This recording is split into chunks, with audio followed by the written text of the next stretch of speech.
Hi friends, welcome back to my channel Snehaloka. So ಇವತ್ತು ನಾನು ನಿಮ್ಮ ಹತ್ರ ಒಂದು ಸೂಕ್ಷ್ಮವಾದ ವಿಚಾರನ ಶೇರ್ ಮಾಡ್ಕೊಳ್ಳೋದಕ್ಕೆ ಬಂದಿದ್ದೀನಿ. ಇದು ನನ್ನ ಅನುಭವ ಕೊಡಲ್ಲ, ನಂದು ಎಕ್ಸ್ಪೀರಿಯನ್ಸ್ನ ನಾನು ನಿಮಗೆ ಶೇರ್ ಮಾಡ್ತಾ ಇದ್ದೀನಿ. ಇದು ನೀವು ನೆಗೆಟಿವ್ ಆಗಿ ತೊಗೊಂಬಿಡಿ, ಒಂದು ಮೋಟಿವೇಶನ್ ಆಗಿ ತೊಗೊಳ್ಳಿ. ಯಾಕಂದರೆ ಗೊತ್ತು ಯಾರು ಏನು ಫೇಸ್ ಮಾಡಿರ್ತಾರೆ, ಅದು ಒಂದು ಎಕ್ಸ್ಪೀರಿಯನ್ಸ್ ಆಗುತ್ತೆ ಅಲ್ವಾ. ಸೊ ಈ ಒಂದು ನಾನೇನು ಸೂಕ್ಷ್ಮವಾದ ವಿಚಾರ ಅಂತ ಹೇಳ್ತಿದ್ದೀನಿ, ಇದು 100% ನಾನು ಎಕ್ಸ್ಪೀರಿಯನ್ಸ್ ನನ್ನ ಲೈಫಲ್ಲಿ ಆಗಿರುವಂಥದ್ದು. ಸೊ ನಾನು ಆಲ್ರೆಡಿ ಮೆನ್ಷನ್ ಮಾಡಿದ್ದೀನಿ ಅಲ್ವಾ, ಮಕ್ಕಳಿಲ್ಲ ಅಂತಂದರೆ ಎಲ್ಲೂ ಹೋಗೋಕ್ಕಾಗಲ್ಲ, ಬರೋದಕ್ಕಾಗಲ್ಲ.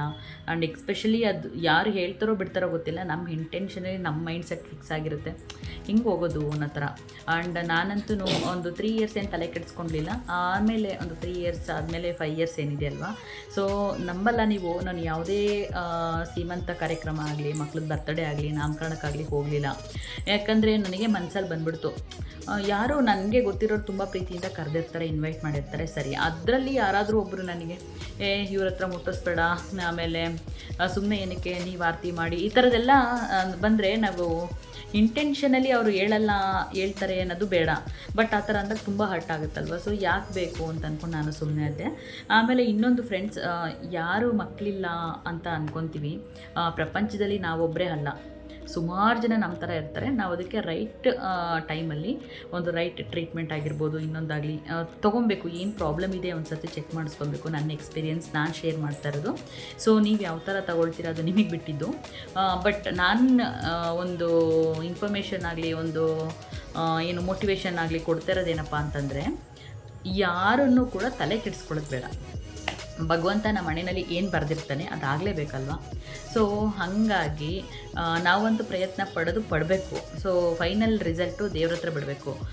ಅದು ಬಿಟ್ಟು ನಾವು ಪ್ರಯತ್ನನೇ ಪಡಲಿಲ್ಲ ಅಂದರೆ ನಿಜವಾಗ್ಲೂ ತಪ್ಪಾಗುತ್ತೆ. ಸಣ್ಣ ಸಣ್ಣ ಮಿಸ್ಟೇಕ್ಸಿಂದನೂ ಕೂಡ ಮಕ್ಕಳಾಗೋದು ಡಿಲೇ ಆಗುತ್ತೆ. ಆಮೇಲೆ ಸುಮಾರು ಜನ ಏನೇನಾರು ನನಗೆ ಅಂತಂದರೆ, ಮನೆಗೆ ಬಂದಾಗ ಮನೆ ಎಲ್ಲ ಕ್ಲೀನಾಗಿರುತ್ತೆ ನೋಡಿ, ಎಷ್ಟು ಚೆನ್ನಾಗಿ ಕ್ಲೀನಾಗಿದೆ, ಮತ್ತು ಮನೇಲಿ ಮಕ್ಳು ಯಾರು ಇಲ್ವಲ್ಲ, ಹಂಗಾಗಿ ಮನೆ ಕ್ಲೀನಾಗಿದೆ ಅಂದರೆ ಅದು ಹಿಂಗೆ ಹೊಡೆದಂಗೂ ಆಗೋಣ, ಹೇಳ್ದಂಗೂ ಆಗೋಣ, ಆ ಥರ ಕೂಡ ಮಾತುಗಳು ಕೇಳಿದ್ದೀನಿ ನಾನು. ಆಮೇಲೆ ಫ್ರೆಂಡ್ಸ್ ನಂಬಲ್ಲ, ನನಗೆ ಕೈ ನೋಡಿಬಿಟ್ಟು ಒಬ್ಬರು ಹೇಳಿದರು, ನೀವು ಗಂಡ ಹೆಂಡ್ತಿ ದುಡ್ಕೊಂಡು ತಿನ್ನೋದಷ್ಟೇ, ಮಕ್ಕಳು ಫಲ ಏನಿಲ್ಲ, ನೀವು ಮಕ್ಳ ಬಗ್ಗೆ ಏನು ಯೋಚನೆ ಮಾಡಬೇಡಿ ಅಂತೇಳ್ಬಿಟ್ಟು. ಫ್ರೆಂಡ್ಸ್, ಇದು ನಾನು ಏನಕ್ಕೆ ಇದನ್ನು ಎಲ್ಲದೂ ಶೇರ್ ಮಾಡ್ತಿದ್ದೀನಿ ನಿಮ್ಮ ಜೊತೆ ಅಂದರೆ, ನನ್ನಂಥವ್ರು ಲಕ್ಷಾಂತರ ಜನ ಇರ್ಬೋದು, ಇಲ್ಲ ಸಾವಿರಾರು ಜನ ಇರ್ಬೋದು. ಭಗವಂತ ಎಲ್ಲದನ್ನು ಅಟ್ ಎ ಟೈಮ್ ಆಗಬೇಕು ಅಂತ ಬರ್ದೇನು ಭೂಮಿ ಮೇಲೆ ಕಳಿಸಿರಲ್ಲ. ಅದಕ್ಕೂ ಕೂಡ ಟೈಮ್ ತೊಗೊಳುತ್ತೆ. ಏನೇನು ಯಾವ್ಯಾವ ಟೈಮಲ್ಲಿ ಏನೇನು ಆಗಬೇಕು ಅಂತಿರುತ್ತೆ ಅದೆಲ್ಲ ಹಾಗೇ ಆಗುತ್ತೆ. ಸೊ ತೀರನೂ ತಲೆ ಕೆಡಿಸ್ಕೊಳ್ಬಾರ್ದು. ಓಕೆ, ನಾನು ಆ ಟೈಮಲ್ಲಿ ಅವ್ರು ಹೇಳಿದ ತಕ್ಷಣ ನಾನೇ ತುಂಬ ಡಿಪ್ರೆಸ್ ಆಗಿಬಿಟ್ಟು ಇನ್ನೊಂದು ಮತ್ತೊಂದು ಮಾಡ್ಕೊಂಡಿದ್ರೆ ಏನು ಯೂಸ್ ಇತ್ತು? ಏನು ಯೂಸ್ ಇರಲಿಲ್ಲ. ನಾನು ಹೇಳ್ದವ್ರಿಗೆ ಹೇಳಿದೆ, ನನ್ನ ಹಣೆಯಲ್ಲಿ ಭಗವಂತ ಹಿಂಗೆ ಬರೆದ್ಬಿಟ್ಟು ನೀನು ಭೂಮಿ ಮೇಲೆ ಹಿಂಗೆ ಹೋಗ್ಬಿಟ್ಟು ಹಿಂಗೆ ವಾಪಸ್ ಬರಬೇಕು ಅಂತ ಬರೆದಿದ್ರೆ ನಾನು ಹಂಗೆ ಹೋಗ್ತೀನಿ ಬಿಡಿ, ಇನ್ನೇನು ಮಾಡೋಕ್ಕಾಗುತ್ತೆ ಅಂತ.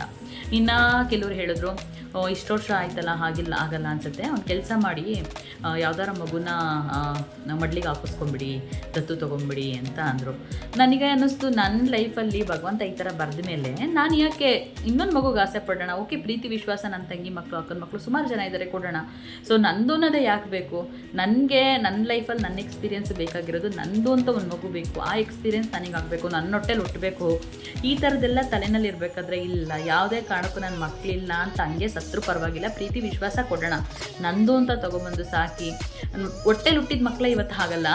ಸೊ ಬೇರೆಯವ್ರ ಮಕ್ಕಳು ನೋಡ್ದ, ಅದಕ್ಕೆ ಸಾಕಬಾರ್ದಿತ್ತು, ಏನಕ್ಕೆ ಅದು ಕರ್ಕೊಬಂದ್ರಿ, ಏನಕ್ಕೆ ಸಾಕಿದ್ರಿ, ಈ ಥರದ್ದೆಲ್ಲ ಮುಂದೊಂದಿನ ಬರ್ತವೆ. ನಾನು ಆಕ್ಸೆಪ್ಟ್ ಮಾಡ್ಬೋದು, ನನ್ನ ಸುತ್ತ ಇರೋ ಕುಟುಂಬ ಅಕ್ಸೆಪ್ಟ್ ಮಾಡೋದು ತುಂಬ ಕಷ್ಟ. ಸೊ ಅದನ್ನು ಫೇಸ್ ಮಾಡೋಕ್ಕಿಂತ ನಾವು ಇಲ್ಲದೆಲ್ಲ ಇರೋದು ವಾಸಿ, ಈ ಥರ ಅಂತ ಅಂದ್ಕೊಂಡಿದ್ದು.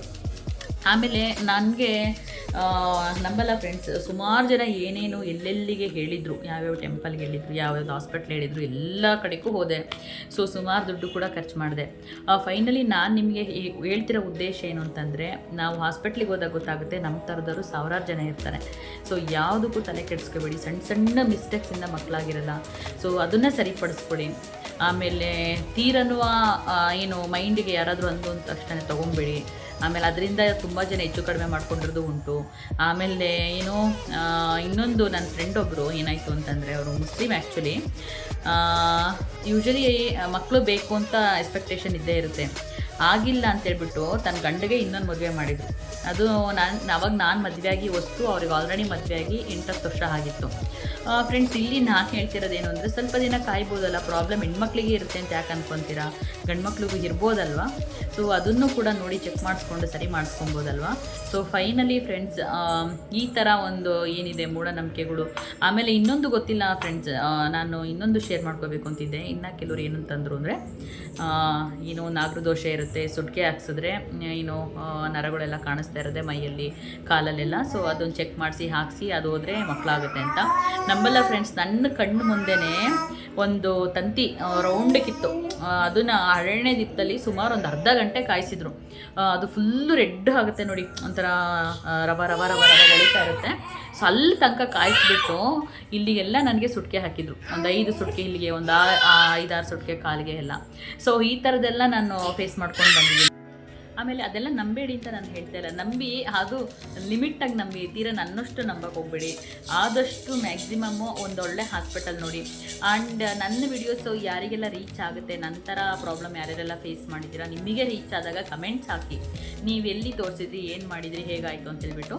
ನನಗೆ 9 ವರ್ಷಕ್ಕೆ ನನ್ನ ಮಗ ಹುಟ್ಟ, 12ನೇ ವರ್ಷಕ್ಕೆ ನನ್ನ ಮಗಳು ಹುಟ್ಟಿದ್ದು. ಇದರಲ್ಲಿ ನಂದು ಪ್ಲಸ್ ಪಾಯಿಂಟ್ ಏನು ವರ್ಕ್ ಆಯಿತು ಅಂತಂದರೆ, ನಂದು ಬೇಗ ಮದುವೆ ಆಗಿದ್ದು ವರ್ಕ್ ಆಯಿತು.